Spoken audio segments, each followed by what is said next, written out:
Sa pagkawala ni Maymay, ang asong si Usad naging balisa. Sundan natin.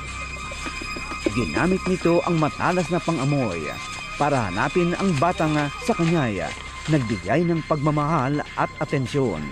Sa huli, siya ang naging instrumento para matagpuan ang bangkay ni Maymay. Talaga namang kalunos-lunos ang sinapit ng 11 taong gulang na bata. Si Mang Ernesto nanlumo sa kanyang dinatnan. Maymay! Yung pong anak ko nakasako na po. Patay na po. Ala na hong damit, wala lang saplot. Nakasako na. Tinabunan ng ipak. Samantala, sa maagap na pagkakatukla sa bangkay ni Maymay, mabilis rin na i-report sa mga otoridad ang nangyaring krimen. Si PO1 Marilun Naredo ng Laur, Nueva Ecija Police ang naatasang humawak ng kaso. Nung nakita natin yung cadaver ng bata, yung biktima, naked na siya eh. Wala lang saplot sa katawan. Tapos ang nakita lang din natin ay yung upper na damit niya na nakapalupot dito sa kanyang leeg na nilagyan ng kahoy sa likod na parang ginawang lock na yun ang pinagpihit or possible na ginamit para sakalin yung bata na naging dahilan kung bakit namatay. Sa resulta ng otopsyang isinagawa ni Dr. Reynaldo Dave, asphyxia by strangulation ang naging dahilan ng pagkakasawi ng biktima. Ibig sabihin po, dahil sa pagkakasakal, yun ang dahilan ng pagkamatay ng bata.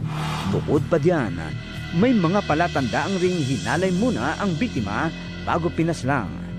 Malaki posibilidad na ginahasa niya muna yung bata bago pinatay. May possible sperm at saka may mga laceration na nakita doon sa ari ng biktima.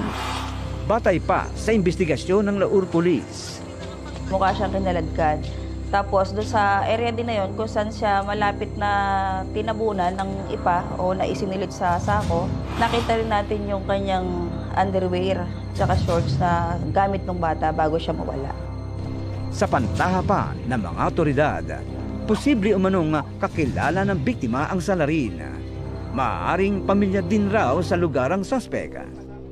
Sa theory natin, talagang hindi malayong hindi kakilala din ng bata yung gumawa sa kanya ng mali. Si Tatay Ernesto, takang-taka kung bakit nagawa sa kanyang anak ang napaka-brutal na krimen. Nang tanungin siya ng mga pulis, wala rin siyang maiturong posibleng suspect sa krimen. Wala akong maisip na gumawa ng ganun sa amin ako. Wala naman po akong alam na kaaway, alam na kagalit na tao. Inutusan daw po siyang bumili ng yelo sa kasigarilyo. Ang ibang kaanak naman, ang tanging naibigay na impormasyon ay kung paano at kailan nawala si Maymay. Actually, nung una medyo nahihirapan talaga kami dahil wala namang ibig magbigay ng testimony aside do sa family ng bata na sinasabi na inutusan lang na bumili ng yelo at sigarilyo tapos hindi na bumalik. Nooy di naman tumigil sa paghahanap ng testigo ang mga otoridad. May nakita ka ba o napansin na Di nagtagal, isang lalaki ang lumutang upang magbigay ng napakahalagang lead sa kaso. Kakaiba doon sa bata?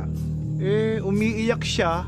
Akala ko naman pinapagalitan lang kaya tinignan ko lang Nung sila. huling nakita daw niya, Di ko na kinakaladkad niya, hawak-hawak sa kamay pero hindi niya pinansin yun dahil sa pag-aakala lang niya na yung bata ay may nagawang mali. Personal na nakausap ng inyong ABS-CBN Soko ang testigong si Agatondo Buligin. Ayon kay Agatondo, pasado alas 4 ng hapon, habang siya ay nasa kanilang bakuran, nakarinig raw siya ng iyak ng bata. Pansin ko ma'am na parang may umiiyak. Noon nga, sinilip raw niya kung sino ang batang umiiyak. Nakita ko sa kay Felix saka yung si Maymay. Tumaan po sila sa bakod namin. Hindi naman raw nag-isip ng masama si Agatondo sa kanyang nakita. Siyempre normal lang man dahil yung pong bata ay kamag-anak niya, pamangkin ko yan.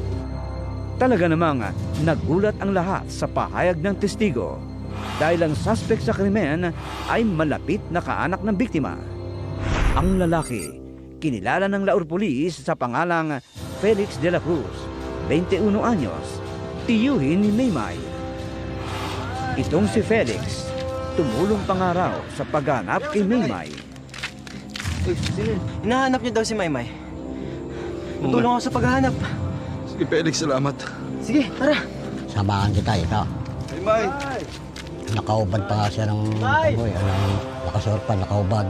Ang napansin ko lang sa kanya nung kwan, parang balisa, hindi makatigin sa akin ng kwan, diretso. Pero nasaan na nga ba si Felix? At kung siya na nga ang salarin, ano naman ang posibleng motibo para gawin niya ang karumal-dumal na krimen? Magbabalik ang inyong ABS-CBN, Scene of the Crime Operatives.